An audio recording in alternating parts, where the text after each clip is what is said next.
समाज भी तो एक परिवार है। बिल्कुल। फिर इनको वंचित क्यों किया जाए हर चीज को?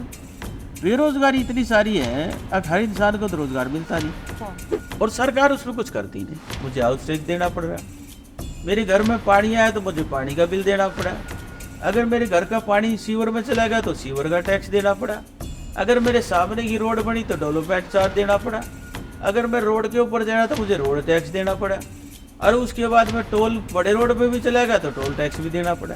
तो मुझे पैसा कहाँ मिला? सामाजिक न्याय संगठन हर गांव से इसमें लोग जोड़े, वो किसी भी पॉलिटिकल पार्टी का हो, किसी विचारधारा को, उसमें कोई मायने नहीं रखता है। हर पार्टी से इसमें लोग जोड़े हैं, हर विचारधारा के लोग इसके अंदर जोड़े हैं, कुछ RWA भी इसके अंदर जोड़ी हैं। तो हम चाह रहे हैं इसके अंदर सारा RWA जितना भी जो संगठन के अंदर जो जुड़े, जितने सामाजिक लोग हैं सब इसके अंदर जुड़े हैं, और जो गुड़गांव की दुर्दशा है उस पर सुधार करने का काम करें। मैं ये कहता हूँ GST का जो पैसा आता है सरकार 3 चीज़ों पर खर्च करे, शिक्षा, चिकित्सा और सामाजिक सुरक्षा। जब नगर निगम में जो सोसाइटी आ गई और उसके साथ जो लूट हो रही है ये गलत। हमारे मन में ये है कि भाई जो जा नहीं पाते और जाने का उनका मन है उनको यात्रा कराई जाए, शिक्षा से बड़ा दान कोई नहीं है। बिल्कुल। तो इसलिए मैंने उसके ऊपर काम करना शुरू किया। नमस्कार, हम मौजूद हैं हरियाणा के बादशाहपुर विधानसभा के बजगेड़ा गांव में। हमारे साथ मौजूद हैं बीर सिंह उर्फ बीरू सरपंच। बात करते हैं इनके बारे में क्योंकि बड़ा चेहरा है गांव के और लोग इनको बहुत फॉलो भी करते हैं और इनको अपना आदर्श भी मानते हैं। सर बहुत बहुत स्वागत है आपका। सर, बीर सिंह से बीरू सरपंच बनने की कहानी पहले मैं आपसे जानना चाहूंगी। दरअसल क्या है, बीर सिंह बहुत बड़ा सा नाम है, इसलिए गांव के अंदर आप एक छोटा नाम लेके बोलते हैं ना बीरू, तो बीरू के नाम से ही मुझे ज़्यादा पसंद करते हैं लोग। और मैं भी जब बोलता हूँ तो बीरू सरपंच ही बोलता हूँ। बीरू सरपंच। हाँ, मैंने किसी को बताना है तो मैं भी बीर सिंह नहीं बताता, पूरा बीरू सरपंच ही बताता हूँ, क्यों ये मेरा छोटा सा जो नाम है नहीं फेमस ज़्यादा है। जहां तक हमारी जानकारी है आप निर्विरोध सरपंच का चुनाव जीते थे, क्या हिस्ट्री है? क्योंकि जब कोई चुनाव में खड़ा होता है, चाहे छोटा सा भी चुनाव हो, तो विरोध तो होता है, लेकिन आपके सामने तो कोई विरोध ही नहीं था। देखो, सरपंच तो आज से 20 साल पहले बना था, 20 क्या 24 साल पहले। 24 साल पहले मेरे गांव के पंचायत के जो चुनाव थे उससे पहले पंचायत राज चालू 1995 में हुआ था। 95 में पंचायत राज चालू हुआ, उस टाइम में ब्लॉक समिति का चुनाव लड़ा था, और ब्लॉक समिति में कई गांव थे मेरे, उसमें जैसे बजगेड़ा था, चौमा था, सराय था, बाऊपर था, धर्मपुर था, जाजगढ़ था, मोहम्मदेड़ी थे, ये 7 गांव इसके अंदर आते। तो उस टाइम में 30 वोटों से चुनाव आ रहा था। तो चुनाव हारने के बाद थोड़ा सा मुझे भी दुख हुआ, क्योंकि मैं था तो उस टाइम एज बहुत कम थी, तो मुझे ज़्यादा सा राजनीति किसी ज्ञान भी नहीं था। जब चुनाव हारने के बाद मुझे थोड़ा सा महसूस हुआ मैं चुनाव हार गया, फिर मैंने गांव के लोगों की जो सेवा थी, जो गांव के जो विकास की जरूरत थी, जो गांव की किसी भी छोटे से छोटे, बड़े से बड़ी जो लड़ाई थी वो लड़नी शुरू की। हर कदम पे मैं उनके साथ खड़ा रहता था, आगे भी खड़ा होता था, बोलता भी था उसके लिए भी। तो उससे क्या है कि मेरी एक पहचान बढ़ी और लोगों के अंदर एक विश्वास बढ़ा। अगर हम इसको चुनाव में इसको सरपंच बना दें तो गांव का कुछ ना कुछ भला होगा, तो ये लोगों का विश्वास बढ़ा, इसलिए लोगों ने मुझे निर्विरोध सरपंच बनाया। सर, सरपंच की जिम्मेदारी एक गांव के अंदर बहुत बड़ी होती है। हम कह सकते हैं जैसे शहरों के अंदर प्रधान होते हैं इलाके के या निगम पार्षद होता है, उसी तरह की जिम्मेदारियां सरपंच को गांव के अंदर निभानी पड़ती है। कैसे आप, क्योंकि हमने आपके बारे में जितना जाना है, आपने बहुत सारे कार्य कराए हैं, बहुत सारे विकास कार्य कराए हैं अपने कार्यकाल के दौरान। देखो, सरपंच बनने का मतलब तो यही है कोई समाज की सेवा करनी, और सरपंच राजनीति की सबसे पहली इकाई है, और सरपंच एक देश के अंदर पावरफुल पोस्ट हुई है। सिर्फ एक सरपंच ऐसा है जिसके पास अपना खाता होता है, वो जाएगा मौके के ऊपर, देखेगा मेरे गांव की क्या समस्या है, किसी गली में दिक्कत है या पानी की दिक्कत है या कोई नाली की दिक्कत है, किसी भी दिक्कत को देख के मौके के ऊपर, और उसी टाइम वो कह सकता है कि मैं ये काम कल से स्टार्ट करा दूं। उसके बाद जैसे वो जाके देखेगा, बुलाएगा, अपना जेई होता है उसके साथ में, जेई भी होता है, सेक्रेटरी भी होता है, पंचायत बुलाएगा, रेजुलेशन पास करेगा और तुरंत काम स्टार्ट हो जाएगा उसका। ये सरपंच की पावर भी है। और सरपंच बनना, ये सोचो, गांव की असली जिम्मेवारी तो उसकी होती है भाई, किसी किस्म का कोई झगड़ा ना हो, कोई छोटी मोटी बात हो जाए उसको गांव में बैठा के सुलझा दे। बिल्कुल। गांव के ज़्यादा से ज़्यादा विकास सोच रखनी पड़ती है भाई, गांव की जोड़ जोड़ सी दिक्कत की, वो तो गांव में घूमता रहता है। तो जब गांव में घूमेगा तो उसको किसी को बताने की जरूरत नहीं पड़ेगी ये काम करना है, क्योंकि उसको खुद भी पता है। तो सरपंच होते हुए मैंने बहुत सारे काम कराए और लोगों का काफ़ी मेरे साथ विश्वास भी जुड़ा। लेकिन उस टाइम मैंने ये कह दिया था, आज मैं, गांव ने मुझे इज्जत बख्शी, मान सम्मान दिया, मुझे निर्विरोध सरपंच बनाया है, इसके बाद मैं गांव से चुनाव नहीं लड़ूंगा। अच्छा। फिर मैंने अगला जब चुनाव है तो मेरे गांव की सीट वैसे रिजर्व भी होगी, तो मुझे लड़ना भी नहीं था। फिर मेरे पड़ोस में जो गांव है चौमा और सराय है, चौमा और गांव सराय की नाम से पंचायत बोली जाती है, तो फिर मैंने वहाँ से जाकर चुनाव लड़ा था। और उन दोनों गांव के लोगों ने मुझे इतना प्यार दिया, इतना विश्वास दिया, अब मुझे वहाँ भी सरपंच बनाया था। सर, सरपंच आप 2 बार बने हैं। 2 बार बने। देखो, विधायक तो मानोगे आप किसी दूसरे क्षेत्र में जाकर बन सकते हैं, लेकिन सरपंच नहीं बनते। बिल्कुल। सर, सरपंच भी बनता है जब उस गांव का उन लोगों के साथ जुड़ाव लगाओ। मैं किसी से कभी, मेरे ख्याल से तो इस भावना रखी नहीं किसी बात के लिए भी। छोटा है, बड़ा है, भाई है, बंधु है, जो भी है, वे मुझे बहुत मान सम्मान देते हैं। ऐसी बात नहीं है वे मुझे मान सम्मान नहीं देते, वे बहुत सम्मान देते हैं।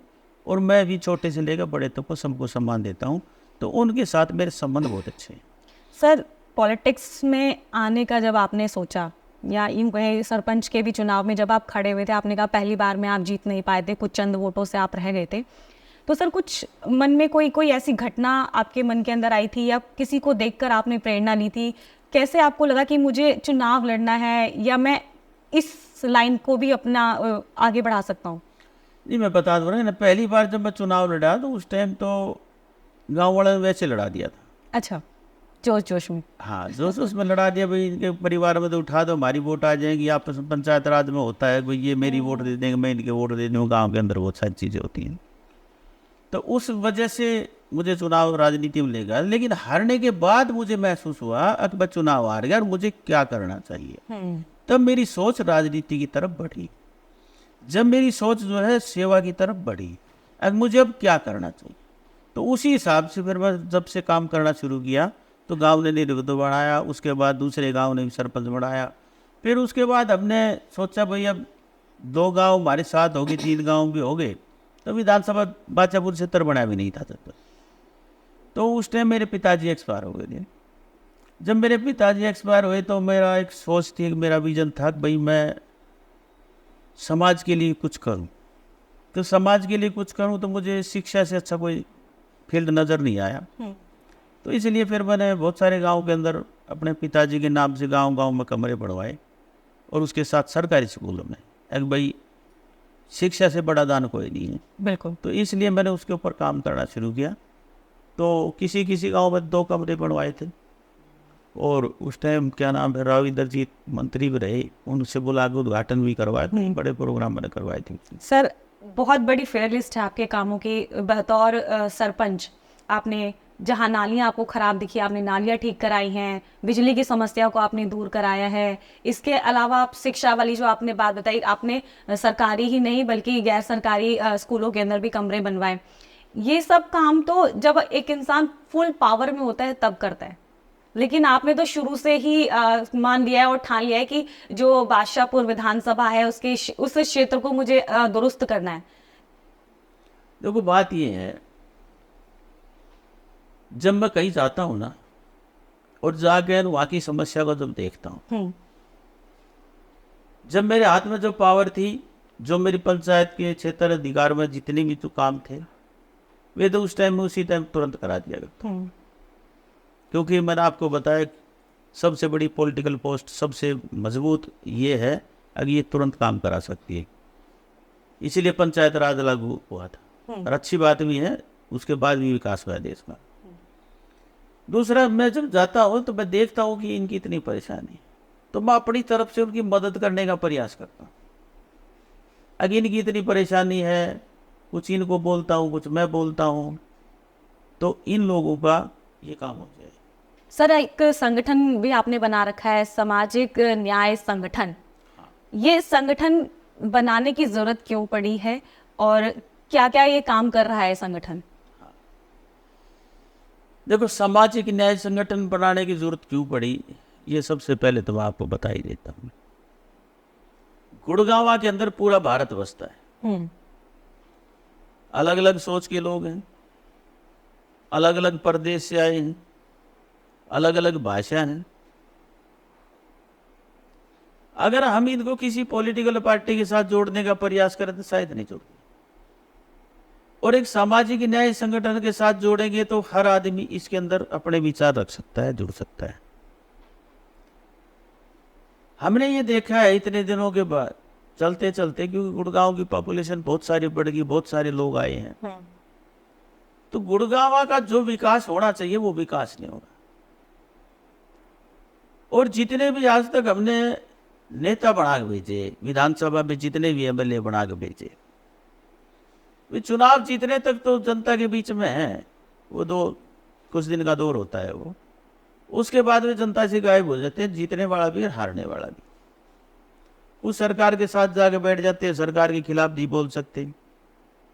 कुछ हारने वाला वैसे मायूस होकर बैठ जाता है, बोला कोई बात नहीं, लोगों ने मुझे ये दे दिया तो मैं अभी कुछ काम बाद में देखूंगा, तो वो भी ज्यादा सर प्रयास नहीं करता। इसलिए सामाजिक संगठन की जरूरत पड़ी। ये सामाजिक संगठन जो गुड़गांव की जितनी भी समस्याएं हैं उन पर निरंतर लड़ाई लड़ने का काम शुरू कर दिया। अब भाई हमारे गुड़गांव के अंदर ये समस्याएं हैं, और इन समस्याओं को एक सामाजिक न्याय संगठन के प्लेटफॉर्म से उठाएंगे, और इसमें पूरे इलाके से, हर गांव से इसमें लोग जोड़े। वो किसी भी पॉलिटिकल पार्टी का हो, किसी विचारधारा को, उसमें कोई मायने नहीं रखता है। हर पार्टी से इसमें लोग जोड़े हैं, हर विचारधारा के लोग इसके अंदर जोड़े हैं, कुछ आरडब्ल्यू भी इसके अंदर जोड़ी हैं। तो हम चाह रहे हैं इसके अंदर सारा आरडब्ल्यू, जितना भी जो संगठन के अंदर जो जुड़े, जितने भी सामाजिक लोग हैं, सब इसके अंदर जुड़े हैं, और जो गुड़गांव की दुर्दशा है उस पर सुधार करने का काम करेंगे। क्योंकि आप देखोगे हरियाणा में सबसे ज्यादा रेवेन्यू देने वाला जिला गुड़गांव है, लेकिन यहाँ अगर हम सुविधा की बात करें तो सुविधा कोई नहीं है।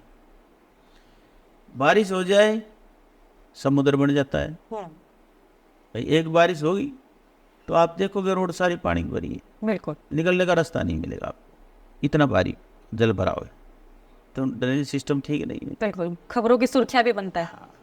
आप देखोगे उसमें क्या नाम है अपना, सेक्टरों के अंदर भी जितने सीवर हैं वे भी जब पानी जब आता है तो सारा मल बाहर आ जाता है रोड के ऊपर, उसका मतलब सीवर की सफाई भी नहीं हो रही। ट्रांसपोर्ट के देखोगे तो ट्रांसपोर्ट के नाम पे जीरो है, ये कुछ है ही नहीं। किसी भी सेक्टर के अंदर, किसी भी कॉलोनी के अंदर, किसी पोस्ट कॉलोनी हो या वैसी कॉलोनी हो, किसी में कोई सुविधा है ही नहीं किसी किस्म की। अगर किसी के पास अपना वाहन है, अपना अगर व्हीकल है तो उसमें बैठ के जा सकता है, अदरवाइज तो फिर बड़ी परेशानी सी है, उसकी सफर ही करना पड़ा तो पहुंच ही नहीं पाएगा। एक देखोगे जाम बहुत सारा है, जिस तरफ चले जाओ जाम ही जाम है, जाम ही जाम है, उसके लिए भी कोई काम नहीं कर रहा है। आदमी ने जाना है 20 मिनट का रास्ता, वहां लग जाते हैं 2 घंटे, तो उस जाम के लिए भी लड़ाई लड़नी है। बिल्कुल। दूसरा, बहुत सारी कॉलोनियां हैं जो अप्रूव हुई हैं, उनका जो डेवलपमेंट चार्ज था वो 150 रुपये गज था 2014 में, वो बढ़ा के 1250 कर दिया, और उसके बाद भी वो सर्कल रेट के ऊपर लगा दिया, और भी ज़्यादा बढ़ गया, तो 2-2 हज़ार रुपये गज का सर्कल रेट आ गया। गांव के अंदर चले जाओ, जितने भी गांव के लाल डोरे थे वे आज नगर निगम ने ले लिए सारे। उसके अंदर पहले चूल्हा टैक्स आता था, उसके अंदर हाउस टैक्स लगना शुरू हो गया। उसके अंदर नक्शे पास कराने का प्रावधान कह रही सरकार, लेकिन वो तो नॉर्म्स पूरे होते हैं, नक्शे पास किसी के होने नहीं है, तो नक्शे पास के नाम पे लूट मचाते हैं, नोटिस देके ना यार पैसे उगाई शुरू कर देते हैं। तो इस तरह की जितनी भी जो समस्याएं हैं उनसे सामाजिक न्याय संगठन के बैनर तले लड़ा जा सकता है। प्रॉपर्टी आईडी बना दी सरकार ने, उसमें सब में गलत बना दी। आज जो निगम में जाता है ठीक कराने के लिए, तो वहां भ्रष्टाचार है। वो 20 चक्कर काट लेता, काम नहीं होता, फिर आगे भ्रष्टाचार की वेट चढ़ना पड़ता है उसको भी, क्योंकि मजबूर है वो।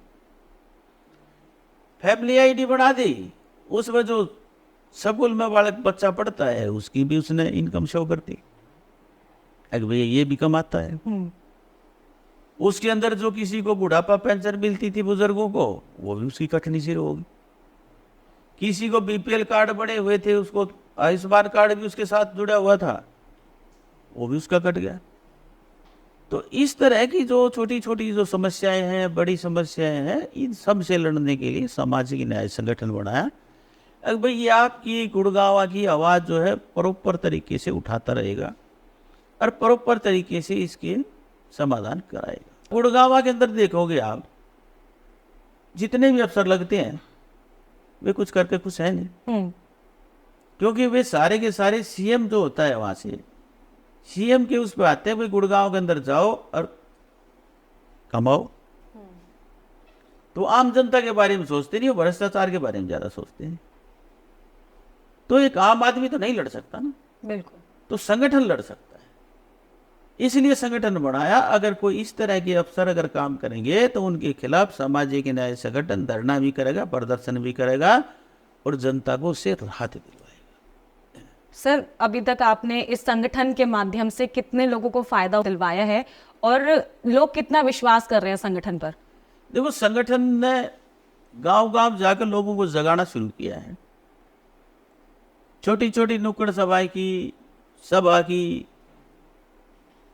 गांव में भी की, कॉलोनियों में भी की, लोगों को जागरूक करने का काम किया, सरकार को ज्ञापन भी दिया, प्रदर्शन भी करने शुरू किए।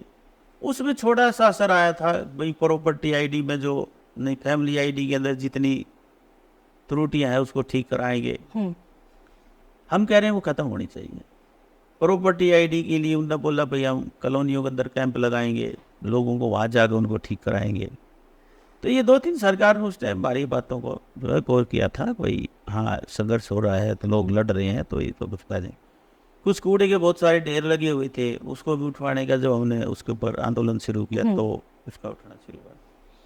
तो धीरे धीरे विश्वास भी बढ़ेगा, क्यों संगठन जितना आगे चलता जाएगा, जब लोगों के मुद्दे हल होंगे, जो मुद्दा लोगों की लड़ाई जब पूरी होंगी, तो लोगों का संगठन पे विश्वास भी जुड़ेगा और गुड़गांव की सारी समस्याएं खत्म भी होंगी। बिल्कुल। सर हम इस मुद्दे पे आते हैं क्योंकि क्षेत्र में महिलाएं बहुत होती हैं और महिलाओं को खुश कर दिया मतलब पूरे परिवार को खुश कर दिया, या फिर महिलाओं से आपने अगर कोई संबंध बहन जैसा बना लिया तो आप उस पूरे परिवार के सदस्य बन गए हैं। आपने 20,000 महिलाओं से राखी बनवाने का वर्ल्ड रिकॉर्ड अपने नाम किया है।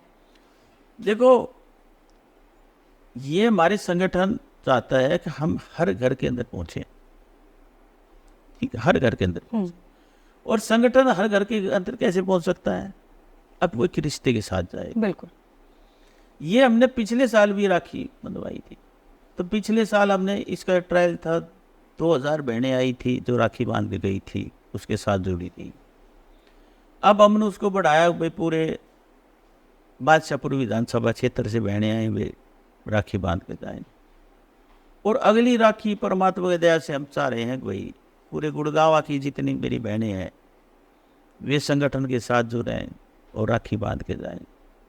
तो यो एक विश्वास का रिश्ता है। जब कोई हमारे पे विश्वास ही नहीं करेगा तो हमारे साथ जुड़ेगा क्यों? बिल्कुल।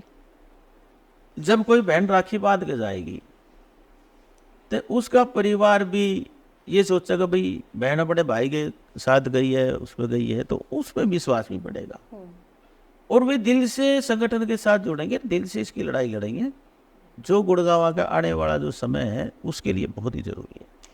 सर राखी बंधवाई, आपको जो बहनों को उपहार देना था आपने वो दिया, क्या वहीं तक सीमित है? उसके बाद आप उनके लिए कुछ और भी करते हैं कि बहनों से पूछते हैं, उनके हालचाल पूछते हैं? कोई आपके दरवाजे पर कोई बहन आती है किसी फरियाद के लिए या आपसे कोई हक से कुछ मांगने के लिए, तो आपका क्या स्टैंड रहता है? देखो, जितना हमारे से हो सकता है उतना प्रयास करते हैं हम सहयोग करें अपनी बहन का। जो आई है तो कोई आस करके आता है, वैसे जो भी है प्रयास करते हैं हम उसका सहयोग। जो भी हमारे से बन सके। जो हमारे काबू से बाहर होगी, जो समस्या है हम उनकी सोल्व नहीं कर सकते, तो हम उससे कह दें मैडम ये हमारे बस का नहीं है, लेकिन इसमें हम आपकी मदद जो भी हो सकेगी और तरीके से जो भी उन्नति होगी वो करेंगे। तो उसमें जुड़ाव है। और हम कहते हैं भाई, मैं तो बोला भी था कल, सब हमें बोला था, अब भाई जो ये मेरी बहनें हैं जो मुझे राखी बांध के जो गई हैं, और हमने भी उनको उसकी रक्षा का वचन दिया है। तो अगर ये अपनी बहनें मेरी सारी मेरे साथ खड़ी हो गए, मुझे इतना मजबूत तो जरूर बनाएंगी, कल उनके साथ कोई भी छोटी मोटी घटना कोई भी बात हो तो मैं उनकी मदद कर पाऊँ। बिल्कुल। तो मेरे साथ जुड़ी है, वो कह रही भाई हम तो साथ आगे बढ़, हम तेरे साथ हैं, तेरी लड़ाई लड़ेंगे, कोई दिक्कत नहीं। बिल्कुल सर, तीज भी मनाते हैं आप, पिछले 3 साल से आयोजन करते हैं और 30,000 महिलाएं उसमें शामिल होती हैं। तीज भी मनाते हैं, होली का प्रोग्राम भी करते हैं, जो कल्चर प्रोग्राम जितने नहीं भाई तो हमारी संस्कृति है उसको बनाए रखने के लिए, लोगों को उसमें जोड़ने के लिए, संगठन को आगे बढ़ाने के लिए, संगठन का प्रचार करने के लिए ये सारे प्रोग्राम जुड़े होते हैं। तो कहीं ना कहीं हम मान सकते हैं कि महिलाओं के प्रति आपके मन में बहुत संवेदना भी है और महिलाओं के लिए आप अच्छी सोच रखते हैं। अभी जिस तरह से जो माहौल चल रहा है, महिलाओं के साथ कभी भी कुछ भी गलत हो जाता है, उनकी सुरक्षा के लिए कोई आपके मन में कोई आइडिया, कोई विजन या ऐसी कोई चीज जो आप अपने क्षेत्र में चाहते हैं कि मेरे क्षेत्र की महिलाएं तो बिल्कुल सुरक्षित होनी ही चाहिए? देखो, सुरक्षित तो होनी चाहिए मेरी बहन सारी, इसमें कोई बात थोड़ा है। अब भाई फिर मेरी बहन ना भी हो तो उनके साथ अत्याचार कर, देश की आधी आबादी है, 76-78 साल हो गए देश ने आजाद हुए, 78 साल हो गए शायद। बिल्कुल। 78 साल की आजादी के बाद भी उनको आजादी नहीं मिली, क्योंकि आज भी वे अपने हक के लिए इंतजार करना पड़ता है, हमें हक मिलेगा। सरकारें घोषणाएं कर देती हैं कि आधी आबादी ये करेंगे वो करेंगे, लेकिन करते कुछ नहीं है। आप राजनीति में उनकी भागीदारी देखोगे ना, वो ना के बरोबर है। और हर आदमी की सोच जो है ना, क्यों हमारा देश जो है पुरुष प्रधान देश हो गया, तो पुरुष ये सोचता है अगर महिला आगे बढ़ गई तो तेरी चौधर खत्म हो जाएगी, इस तरीके से सोचते हैं। इसलिए जो आधी आबादी है, जो उसको उसका हक मिलना चाहिए वो देना नहीं चाहता समाज, और हम प्रयास करेंगे उनका अपना हक मिले और वे सारी की सारी अपने आप में सक्षम हो जाए, अपनी लड़ाई लड़ने में, अपने रोजगार करने में वे सक्षम हो। सर, हरियाणा जो है ना युवाओं के लिए बड़ा फेमस रहता है, यहाँ से बहुत खिलाड़ी आते हैं जो देश में ना नाम कमाते हैं और देश को विश्व स्तर पर भी प्रेजेंट करते हैं। सर, खिलाड़ियों के लिए कोई या कुछ ऐसा खेल प्रतियोगिता, कुछ ऐसी चीज़ जिससे जो खेल जो हरियाणा की मिट्टी के अंदर कण कण में बसा हुआ है, जिससे हरियाणा की पहचान बनती है, क्या इसके लिए भी कोई आपके मन में है चीज़ कि मैं खेलों को बढ़ाने के लिए या लोगों जो युवा हैं उनको प्रोत्साहित करने के लिए कि खेलों की तरफ भी आगे बढ़ें, कुछ करेंगे? देखो क्या है, जब जब भी दंगल के प्रोग्राम होते हैं, हरियाणा में ज़्यादा तो कुश्ती का क्रेज है, जब जब भी दंगल का प्रोग्राम है हम उसके अंदर गए हैं, और जो खिलाड़ियों को, जो पहलवानों को जितना भी हमारी तरफ से प्रोत्साहन होता है हम उनका पूरी मदद करते हैं इस बात के लिए। अब भाई ये आगे पर प्रेरणा मिले इनको, अब भाई समाज में हमें सपोर्ट कर रहे हैं और हम देश के लिए भी आगे बढ़ें और काम करें। बल्कि पीछे से मैं गांव में गया था, तिगरा गांव है, वहाँ सारे पहलवान थे, वे कहने लगे भाई हम यहाँ खाड़ा बना रखा है इसके अंदर और दिक्कत सी है, हमें थोड़ा सेट नहीं है। तो मैंने देखा उनकी दिक्कत थी, तो उस दिक्कत को देख के मैंने बोल दिया भाई ठीक है आपका शेड हम बनवा देंगे। तो उनका शेड भी बनवाया भाई वे अच्छी तरह से प्रैक्टिस कर सकें और देश का नाम कर सकें, आगे बढ़ सकें, ज़िले का भी नाम हो, गांव का भी नाम हो, देश का भी नाम हो। तो खेल के अंदर तो हरियाणा सबसे आगे है और रहना भी चाहिए, और क्या। बिल्कुल। सर, सामाजिक धार्मिक संस्थाओं से आप जुड़े हुए हैं, मंदिरों में दान देते हैं, कोई भी ऐसी चीज़ जहाँ पर लगता है कि दान की ज़रूरत है, वहाँ जो सबसे बड़ा जो नाम उभर कर आता है वो बीरू सरपंच का होता है। देखो मेरी बात सुनो, दान की तो एक कहानी है, मैं सबको सुना दूं। एक किसान खेत जोतता था बहुत सारा, बहुत मेहनत करता था, सुबह से लेकर शाम तक उसमें पूरी मेहनत करता था, लेकिन उसको होता कुछ नहीं था।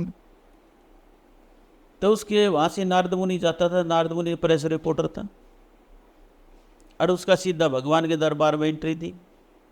तो उन्हें जाके तो उसने एक दिन किसान ने पूछ लिया, जी आप भगवान के पास जाते हो तो आप मेरी एक बात पूछना, मैं इतनी मेहनत करता हूँ, इतनी मेहनत करने के बाद मुझे कुछ पैदा नहीं होता, ठीक पूछ देंगे? तो पूछा तो भगवान के पास वो गए, तो वापस आए तो किसान ने पूछा बताओ जी। उन्होंने बोला भाई ऐसा है, भगवान से मैंने पूछा था आपकी किस्मत में जो है 30 मण दाने, 35 मण, इसलिए मैं इसको थोड़े थोड़े देता हूँ, ठीक है? तो बोला ठीक है। अगले दिन फिर आए तो उन्हें बोला जी आप एक काम करना, भगवान से मेरी प्रार्थना करना, अगर जितने मेरे किस्मत में है वो इतने अब की बारी दे दे। तो उसने हो गए। तो उन जो किसान था उसकी मिसेज थी, दोनों बैठ के देख रहे ये इतने सारे हो गए, इनका करेंगे क्या? तो उसके बाद उनने क्या किया, अकबर जितने भी वे थे, जितने उनके खाने के तो खाने के रख लिए, और उसके बाद वो सारा का सारा जितना अनाज था उसका सारा भंडारा कर दिया, लोगों को खा के चले गए। तो अगली बार जब किसान ने अपनी खेती करी तो उसको बहुत सारा अनाज हुआ। तो नारद मुनि परेशान हुए। नारद मुनि ने कहा जी आप तो कह रहे थे इसकी किस्मत में 35 मण दाने, ने बोले उसकी किस्मत में तो 35 मण है, लेकिन ये और लोग वो जो खा खा के जो जा रहे ना उसके, तो ये मैंने उसको दिए। तो उससे उसका जितना दान था वो उसकी क्योंकि श्रद्धा ऐसी थी, अब उसने दान में लगाने शुरू कर दिए। तो दान देने से धन बढ़ता है। तब उसने बोला था दान धर्म की महिमा इसको जाने खोए, मूर्ख जाने खोगा, पर पल पल तो बना। तो हमारा तो जब से हम दान में इसमें विश्वास जो बना हमारा, तो हमारा तो दुगना हो रहा है पल पल। बिल्कुल सर, तो फिर दिक्कत क्या है? फिर नाम ही तो है हमारा, तो है सर, नाम ही तो सब कुछ है। हमारा पड़ा थोड़े उसमें, बिल्कुल हमारा पड़ा कुछ नहीं उसमें। बिल्कुल सर, वो है और होगा।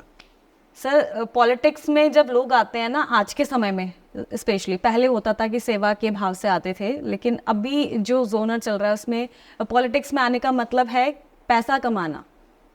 लेकिन हम यहाँ पर देख रहे हैं कि आप समाज सेवा कर रहे हैं और पहले से ही कर रहे हैं। तो क्या हम मान सकते हैं कि बीरू सरपंच अगर विधायक बनते हैं आगे आने वाले समय में, तो वो कुछ भी ऐसा जो हम सुनते हैं कि जितने एलिगेशंस हम देखते हैं नेताओं के ऊपर, वो कभी दाग नहीं लगेगा? डिम्पल जी देखो बात ये है, मेरी सोच क्या कहती है, 2 बच्चे थे, शादी होगी, मकान है और सारी चीजें रहने के लिए संसाधन जितने होते हैं आदमी के गुजारे के लायक सारे हैं। इसके बाद मैं जितने भी ज्यादा इकट्ठे कर लूं, मेरे कुछ काम के तो नहीं। अब भी मेरे ख्याल से घर में 2 कमरे थे, एक ही कमरा यूज करना होता है, एक तो बंद ही पड़ा रहता है। तो फिर ज्यादा धन कमा के कुछ साथ तो मेरे जाएगा नहीं जाएगा ना। तो फिर इसलिए क्यों आदमी ना हाय हाय करके ये चले भाई ये मुझे ये भी मिल जाए, मुझे ये भी मिल जाए। मैं अगर मैं थोड़े पैसे कमा भी लूंगा तो एक प्लाट ज्यादा खरीद लूंगा, मेरे क्या काम का, वो भी पड़ा रहना है। मैं एक मकान ज्यादा बढ़ा लूंगा, वो भी मेरे किसी काम का नहीं है। उसमें से कोई किराया आ जाएगा, वो कितना खाऊंगा। आदमी की, इंसान की जरूरत है 2 रोटी, 2 टाइम रोटी अगर आराम से किसी को मिल रही है तो जरूरत असली तो है वाह। अगर वे भी शांति से अच्छे तरीके से मिल रही है तो मेरी जिम्मेवारी कुछ बची नहीं, तो मुझे धन किस लिए कमाना है, करूंगा क्या। तो अब मैं सोचता हूँ, देखो राजनीति में आने का मतलब मेरा ये है, अब मैं लोगों के लिए राजनीति में आ रहा हूँ।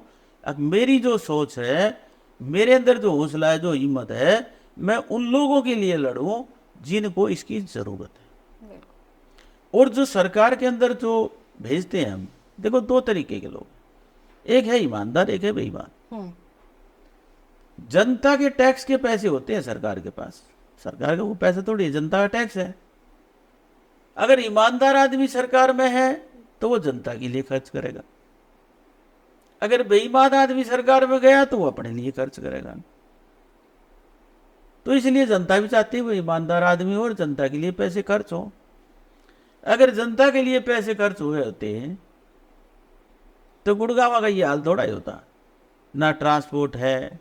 अब 10 साल से मेट्रो जहाँ आई थी, 10 साल पहले आई थी, वो मेट्रो तो एक कदम भी ना चली, एक कदम भी ना चली, क्यों काम हुआ है नहीं कभी। 6 महीने में अखबारों में जरूर जाता सुना हमने, भाई अखबार में आ गए, यहाँ से DPR तैयार होगी, यहाँ से रूट बनाना शुरू कर दिया, ये कर दिया, वो कर, कुछ नहीं लेना देना, कुछ नहीं। पूरे गुड़गांव का एक भी काम अगर देखोगे तो मुझे नहीं लगता कुछ किया। हॉस्पिटल था गुड़गांव, तोड़ के उसकी पार्किंग बढ़ा दी, पार्किंग का हॉस्पिटल तो बढ़ता सुना, ये तो हॉस्पिटल की पार्किंग बढ़ती पहली बार सुनी। अब देखो गुड़गांव की आबादी कितनी है, 40 लाख, हॉस्पिटल कितने हैं, एक, वो भी छोटा है। अगर लोग उसके लिए इलाज कराने जाए तो क्या इलाज हो सकता है 40 लोग? नहीं हो सकता, नहीं हो सकता। जब सरकार का खुद का मापदंड ये है भाई 1 लाख की आबादी जाओ हो, वहां एक जिला अस्पताल होना चाहिए जिसकी 22 बेड हो, 22 बेड का एक जिला अस्पताल होना चाहिए। या 40 लाख की आबादी के अंदर कुछ नहीं है।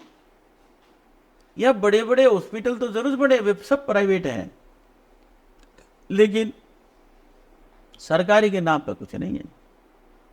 जनता रोज टैक्स दे रही है, सुबह उठते देना शुरू करती है, क्योंकि जब बिस्कुट भी आदमी खरीद के खाता है तो GST पे करता है सरकार। कुछ लोग ये भी कह देते हैं बोला टैक्स तो आता है ना, टैक्स आता नहीं, गलत बात है ये, इनडायरेक्ट टैक्स आता है बहुत सारा, और एक गरीब से गरीब आदमी बराबर का देता है उसका अधिकार, ऐसा बना दी। मैं तो ये कहता हूं हमारी सरकार जितनी भी है ना, अब सरकार नहीं है, कंपनी। देखो सरकार करती वेलफेयर का काम, अब भाई समाज के अंदर ज्यादा से ज्यादा स्कूल बनाएगी, ज्यादा से ज्यादा हॉस्पिटल बनाएगी, ठीक है, वेलफेयर है, क्योंकि लोगों के लिए काम करना उसने। लेकिन सरकार कंपनी की तरह काम करना शुरू कर दिया। कंपनी क्या करती है, ज्यादा से ज्यादा प्रॉफिट, कम से कम खर्चा, है ना ऐसा। सरकार ने ज्यादा से ज्यादा प्रॉफिट करने के लिए तो GST लगा दिया। भाई जो आदमी खाना भी खाएगा, बिस्कुट भी खाएगा, पानी भी अगर बोतल लेकर खरीद कर पिएगा तो GST सब पे, ठीक है, वो तो इनकम होगी। हर आदमी 140 करोड़ लोग है तो सब पे लगा दी। जो दूध पीते बच्चे के ऊपर भी लगी, जो दूध खरीद के ले आए तो पिएगा तो उसमें भी लग गया। और कमाई खर्चा कम कैसे कर दिया, अब जो सरकारी नौकरियां थी, सरकारी जॉब थी, सरकारी तो जॉब बंद कर दी, अब कौशल रोजगार शुरू कर दिया। अगर मान के चलो कोई चपरासी भी नौकरी लगता है तो लगभग तनख्वाह 50,000 के नजदीक जाएगी उसकी, और कौशल रोजगार में 10,000, तो तनख्वाह कम कर दी, इनकम बढ़ा ली, तो कंपनी हुई ना फिर तो। वेलफेयर कहाँ हुआ। अब आज एक बात बताओ, 10,000 रुपये में क्या उस इंसान का गुजारा हो सकता जिसका परिवार है कौशल रोजगार के, उससे वही नहीं सकता, तो फिर कैसे बात बढ़ेगी। तो वेलफेयर कहाँ हुआ, तो फिर कंपनी हुई, भाई किसी ने मरना है तो मरो, लेकिन हमारी कमाई पूरी होनी चाहिए, हमारा बचत भी पूरी होनी चाहिए, तो कंपनी नहीं हुई क्या। तो जब तक सरकार वेलफेयर का काम नहीं करती, सरकार नहीं। ठीक है सर, हम आपको बता दें कि जो वीरू सरपंच हैं वो 2 बार पहले विधानसभा का चुनाव लड़ चुके हैं। सर 2 बार आप विधानसभा का चुनाव लड़ चुके हैं, आप चुनावी मैदान में उतरे, पहली बात तो कैसा आपका इस दौरान का जो एक्सपीरियंस है वो कैसा रहा? देखो चुनाव में जरूर लड़ा था, लेकिन चुनाव लड़ने का सरपंची का तो मुझे ज्ञान था, लेकिन विधानसभा का इतना ज्ञान था नहीं। हमने सोचा भाई जैसे हमने गांव के अंदर एक सेवा करी, लोगों के साथ जुड़े, तो लोगों ने निर्विरोध सरपंच बना दिया, तो हमारी सोच थी। इसी तरह हमने 2007 की बात है जो मैं बता रहा, अपने पिताजी के नाम से हमने स्कूलों में कमरे बनाए थे, लोगों के साथ जुड़े भी थे, काफ़ी सारे लोग जुड़े थे, लेकिन वो लोगों को इतना पसंद नहीं आया होगा। हाँ, तो ये है ना, तो सोचने का नज़रिया है। तो उस टाइम हमें इस बात का एक्सपीरियंस नहीं था। अगर हम चुनाव किस तरीके से लड़े, इसका चुनाव को कोई मैनेजमेंट भी होता है, कोई सिस्टम भी होता है, वो था नहीं। हमने चुनाव में उस टाइम समाज सेवा करी थी, पर्चा भर दिया, तो चुनाव लड़े, तो जो वोट आई वो आई। तो आप अच्छे मन से लड़ने के लिए उतरे थे कि आपको लगा कि मैं विश्वास। बता तो रहा ना, मेरा तो अपना ये है ना, मुझे समाज की सेवा करनी है, मेरा जनता की सेवा करनी, मेरा अपना तो कुछ है नहीं। बिल्कुल। फर्क क्या पड़ता है, हार गए हार गए। सर, ऐसी कौन सी चुनौतियां आपको नजर आई जब आपको लगा कि आपको मतलब चुनाव लड़ने के बाद समझ भी आया होगा कि ये मेरी खामियां थी या यहाँ पे हम स्ट्रांग और हो सकते थे, कुछ चीजें ऐसा भी एक्सपीरियंस आपको मिला? एक्सपीरियंस पे ना, हमने जो खर्चा किया समाज के ऊपर, दूसरे जो लोग थे उनने खर्चा कर दिया इंडिविजुअल के ऊपर। तो जिसका इंडिविजुअल किसी का फायदा होगा तो सुबह से शाम तक घूमेगा, मानोगे ना। तो लोगों का ये एक्सपीरियंस मिला मुझे, भाई अपना खुद का जो है ना, किसी के साथ हमने जुड़ाव बनाना पड़ता है, इंसान के साथ सामाजिक काम करो, लेकिन लोगों के साथ भी जुड़ाव बनाओ, पर्सनल आदमी बढ़ाओ, जिनके पास आप जाकर बैठ सके, जो आपके लिए लड़ सके फील्ड के अंदर, वो ज़रूरी है।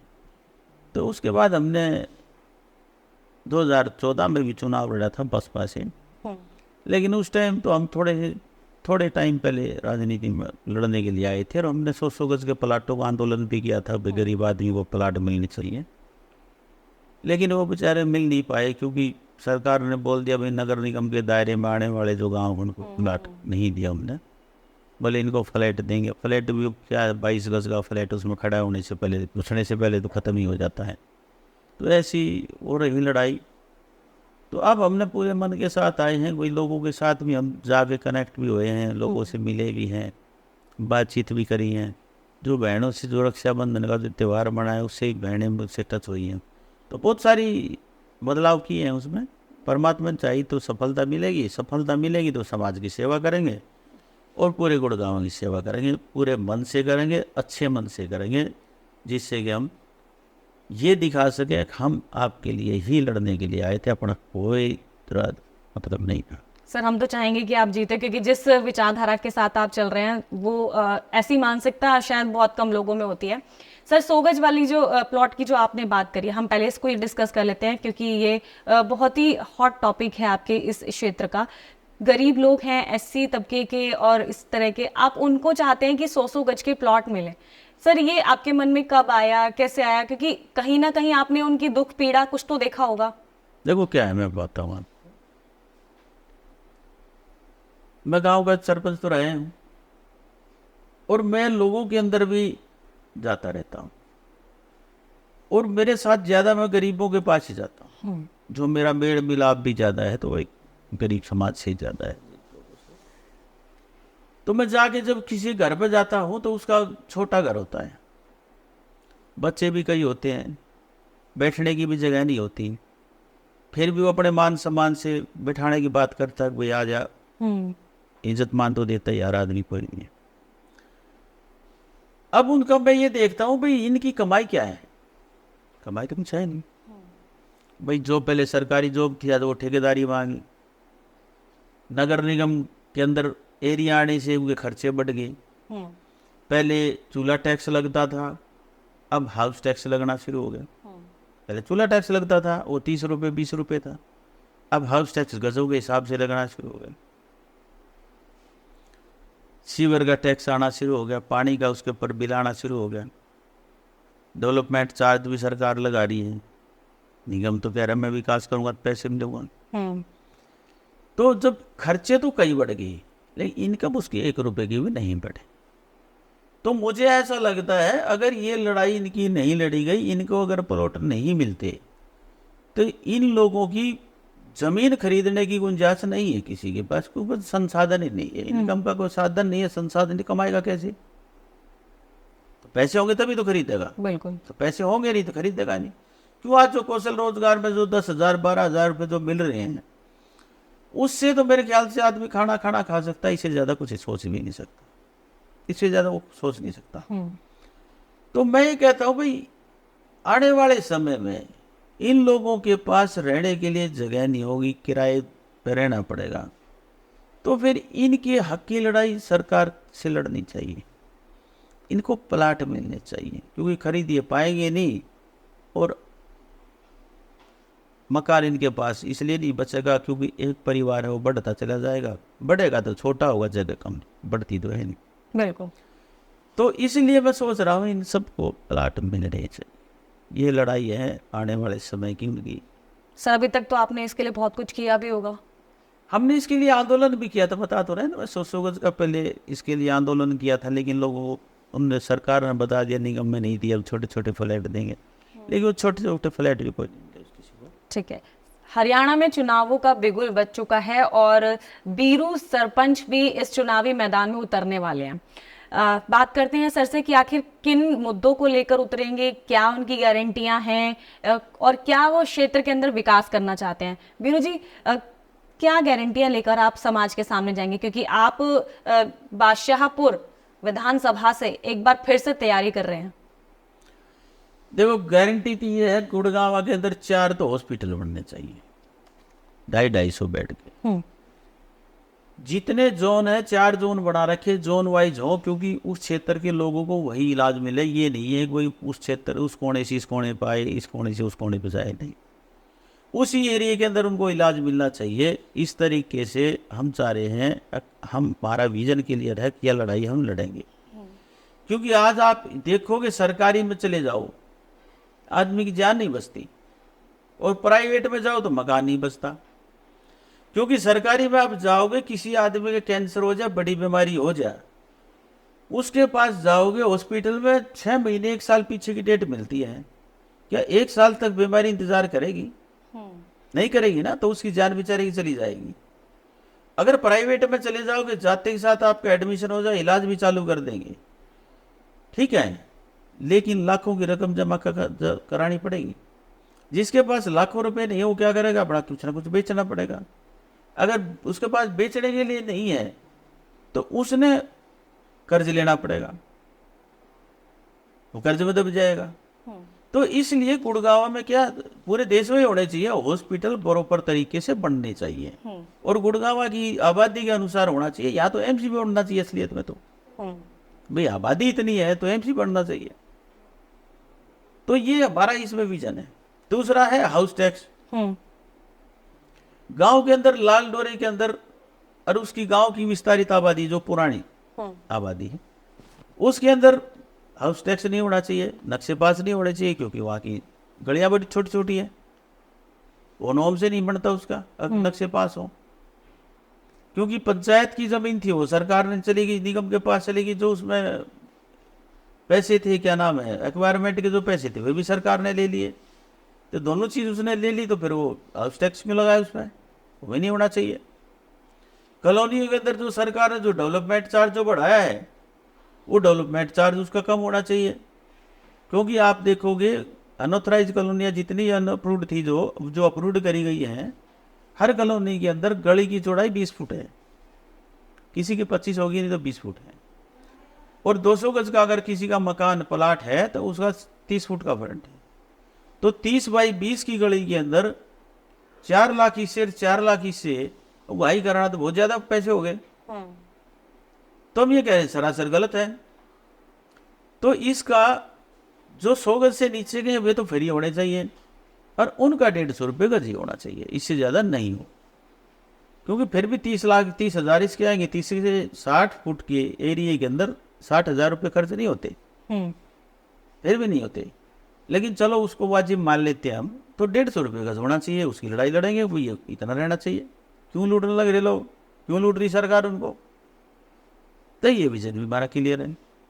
हॉस्पिटल हो गए, हाउस टैक्स हो गया, ये हो गया। एक मेरी लड़ाई है बेरोजगारी की। बेरोजगारी इतनी सारी है, अब हर इंसान को तो रोजगार मिलता नहीं, और सरकार उसमें कुछ करती नहीं। जब सरकार ने करना भी चाहिए। भाई एक चीज बताओ, सरकार को हम टैक्स दे रहे हैं, जीएसटी सरकार ने लगा दिया सब पे। जीएसटी एक ऐसा टैक्स है, अगर इस कप को चाहे देश का रईस आदमी खरीद ले या गरीब आदमी खरीद ले, तो इसके ऊपर सरकार ने अगर जीएसटी 18% लगा तो 18 ही देना पड़ेगा दोनों को, कंपनी कोई नहीं देता इसको। तो ये पैसा जो है इस देश की जनता के ऊपर समान खर्च होना चाहिए। ये खर्च कहाँ हो रहा है? अब मैं बात करूं मकान में रहने की, मुझे हाउस टैक्स देना पड़ रहा। मेरे घर में पानी आया तो मुझे पानी का बिल देना पड़ा। अगर मेरे घर का पानी सीवर में चला गया तो सीवर का टैक्स देना पड़ा। अगर मेरे सामने की रोड बनी तो डेवलपमेंट चार्ज देना पड़ा। अगर मैं रोड के ऊपर जाया तो मुझे रोड टैक्स देना पड़ा। और उसके बाद में टोल बड़े रोड पे भी चला गया तो टोल टैक्स भी देना पड़ा। तो मुझे पैसा कहाँ मिला? अगर मैं अपने बच्चे को स्कूल में लेके जा रहा हूँ तो वहाँ पढ़ाई का वो इंतजाम किया नहीं सरकार ने। तो जब बच्चे ने वहाँ फिर मुझे प्राइवेट में लेके जाना पड़ा, फिर मुझे उसका पैसा जमा कराना पड़ रहा है। हॉस्पिटल मैं आपको बताया है अभी, अगर 40 लाख की आबादी में एक हॉस्पिटल है, उसमें इलाज होता नहीं है, इसलिए मुझे इलाज भी अपना प्राइवेट में कराना पड़ता है। तो फिर ये सरकार ने पैसा यूज कहाँ करा, ये पूछने की बात है। तो मैं ये कहता हूं जीएसटी का जो पैसा आता है सरकार 3 चीजों पे खर्च करें: शिक्षा, चिकित्सा और सामाजिक सुरक्षा। शिक्षा तो हॉस्पिटल, शिक्षा तो इन्हें कॉलेज बनाने चाहिए। आप आज देखोगे कॉलेज के ऐसे हालात हैं, अब स्कूल तो बहुत सारे बने हैं, स्कूल तो बहुत सारे बने हैं जिसमें चाहे टीचर भी ना हो, और प्राइवेट में जो पढ़ाने वाला है वो भी ये सोचता है अगर मैं अपने बच्चे को सरकारी कॉलेज में एडमिशन दिलाऊं। सब मानते हैं इस बात के सरकारी में एडमिशन, सरकारी बढ़ाए नहीं। सरकारी कॉलेज की कट ऑफ हो तो ऊपर लगा देते हैं, वो 90 से ऊपर ऊपर होती है, तो उसका एडमिशन नहीं हो पाता। जब उसका एडमिशन नहीं हो पाता तो वो क्या करेगा? अगर प्राइवेट में पढ़ने के लिए जाएगा तो उसने 5 लाख रुपए फीस भरनी पड़ती है। 5 लाख रुपए फीस भरने के लिए नहीं है तो क्या करेगा वो? उसका तो बत्ता जवान पड़ रहेगा। तो फिर जीएसटी का पैसा सरकार ने खर्च क्यों ना करा? अभी कॉलेज बनाती, लोगों को वहां राहत मिलती, कम से कम बच्चे पढ़ते, होता ना। तो ये सरकार की जिम्मेवारी बनती है। ऐसे ही हॉस्पिटल है, सरकार ने हॉस्पिटल बनाने चाहिए, ये पैसा हॉस्पिटल पे खर्च होना चाहिए। हर आदमी को इलाज बराबर का मिले, क्योंकि जीवन सबका बराबर है, कोई गरीब हो, अमीर हो, पैसे वाला हो, कोई भी हो, आदमी की जान की वैल्यू तो बराबर है ना, कपत्ती तो नहीं। बिल्कुल। तो ये हॉस्पिटल बनने चाहिए। ये पैसे 3 चीजों पर। तीसरा है सामाजिक सुरक्षा। सामाजिक सुरक्षा की हम बात करें, बच्चा ग्रेजुएशन कर ले, उसके बाद सरकार की जिम्मेवारी बढ़ती है कि उसको रोजगार देना। वो किस तरीके से उसको रोजगार देती है, लेकिन आज सरकार की जिम्मेवारी नहीं है, कोई रोजगार नहीं। ठीक है, तो मैं ये कहता हूं 30 साल तक सरकार उसको रोजगार दे दे। अगर 30 साल तक उसको रोजगार नहीं देती तो उसको बेरोजगारी भत्ता देना चाहिए। 30 साल तक रोजगार उसको मिला तो ठीक है, नहीं तो उसका संसद में, विधानसभा में ऐसा कानून बना दे कि 30 साल के बाद इसको बेरोजगारी भत्ता मिलेगा। अब बहुत सारे लोगों का क्वेश्चन ये हो जाएगा, यार यूं तो देश चलेगा कैसे, सब आदमी कोई भी काम ना करेगा, आलसी हो जाएंगे। होएगा, क्वेश्चन तो सबका है ना। लेकिन आज एक चीज बताओ ना, जिसने काम करना वही तो आगे बढ़ेगा ना, ये तो मानोगे। बिल्कुल। लेकिन एक चीज बताओ, इस देश के अंदर बहुत सारे लोग हैं, उसमें से 20% लोग ऐसे होंगे जो इस देश की अर्थव्यवस्था के साथ जुड़े हैं। बाजार के अंदर चले गए, मेरी जेब में पैसे नहीं है तो मैं कुछ खरीदारी कर ही नहीं सकता, ये तो सच्चाई है। अगर मेरी जेब में पैसे होंगे तो मैं खरीदारी भी करूंगा। अगर मैं खरीदारी करूंगा तो किसी ने, कंपनी ने सामान बढ़ा हुआ, सामान भी बिकेगा। किसी ने उसका कच्चा माल बनाया था वो भी बिकेगा। तो इन लोगों को इस इकोनॉमी के साथ जोड़ना पड़ेगा। तो उसके लिए बेरोजगारी भत्ता बनाना पड़ेगा। और बेरोजगारी भत्ता भी मैं ये नहीं कहता कि आप उठा के उसके खाते में पैसे डाल दो। डालो खाते में। लेकिन एक कार्ड बना के दो, कार्ड छोटा सा कार्ड बना दो, क्यों डिजिटल इंडिया है, बिल्कुल। उस कार्ड को लेके जाओ और उससे खाली सामान परचेज होगा। ये नहीं नगद निकाल के अपने घर रख लिए, ऐसा नहीं होगा।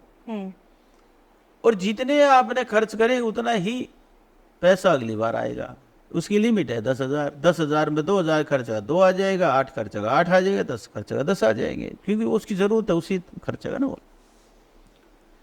उसका सामान भी कौन सा खरीदा जाए, जो स्मॉल स्केल इंडस्ट्री, जो हमारे यहाँ छोटे उद्योग जो हैं बना रखे, उसका सामान उससे खरीदा जाना चाहिए। जब वो सामान उससे खरीदा जाएगा तो एक उसके सामान के बिकने की गारंटी हो जाएगी। नहीं तो आज क्या हो रहा है, मैं कोई उद्योग बनाऊंगा, मैं अपना लोन लेके दाएं बाएं से पैसे लगा के शुरू करूंगा। जब मैं मार्केट में बेचने के लिए जाऊंगा तो मुझे बाजार नहीं मिलता। जब बाजार नहीं मिलेगा तो फिर मैं क्या करूंगा, तो थोड़े दिन के बाद तो मेरा वो बंद हो जाएगा, मैं कर्ज में डूबूंगा। क्यों? आज विदेश से, चाइना जैसे देश से जो चीज़ हम यहाँ 90 रुपये में बना के तैयार करते हैं वह 80 रुपये में आ जाएगी। उसने बाजार में 90 रुपये में बेच देगा और मेरा 90 में तैयार हुआ तो मैंने 100 में बेचना पड़ेगा। तो इसलिए उससे वो कंपटीशन नहीं कर पाता।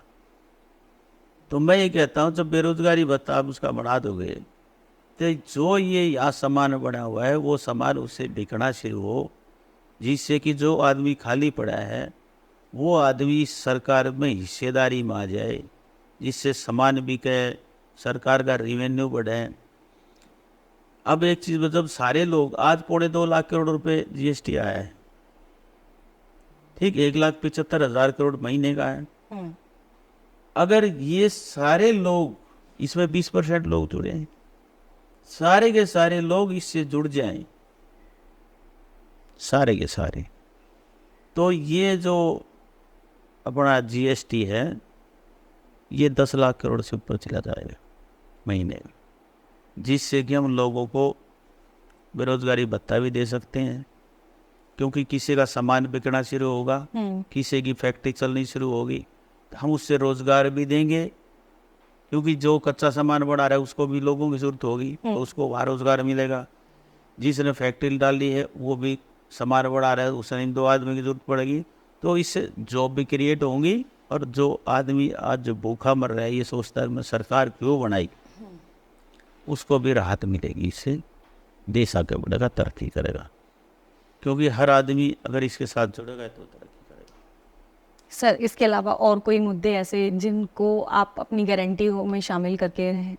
मेरी गारंटी में जितने भी लोकल मुद्दे हैं हमारे, जैसे मान के चलो अपना नज़दीक से ये कृष्णा चौक है, वहाँ जाम लगता है, उसके ऊपर फ्लाईओवर बनना चाहिए।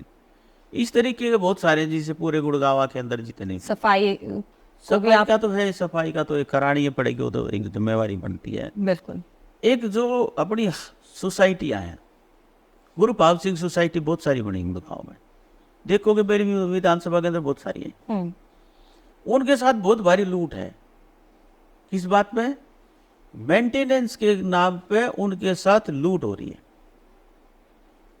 जबकि वो पूरा का पूरा क्षेत्र नगर निगम के दायरे में आता है। जब नगर निगम में जो सोसाइटी आ गई और उसके साथ जो लूट हो रही है, ये गलत है। उसकी लूट कम कराएंगे, उसका जो भी मेंटेनेंस जो उसको देना पड़ रहा है उसका आधा रेट करवाएंगे। ये भी हमारे इसमें शामिल है, गारंटी से करवाएंगे। क्षेत्रवासी आपको क्या कह रहे हैं इस बार कि आप अगर मैदान में उतरेंगे तो समर्थन की जो भाव है उनके अंदर कितना है इस बार?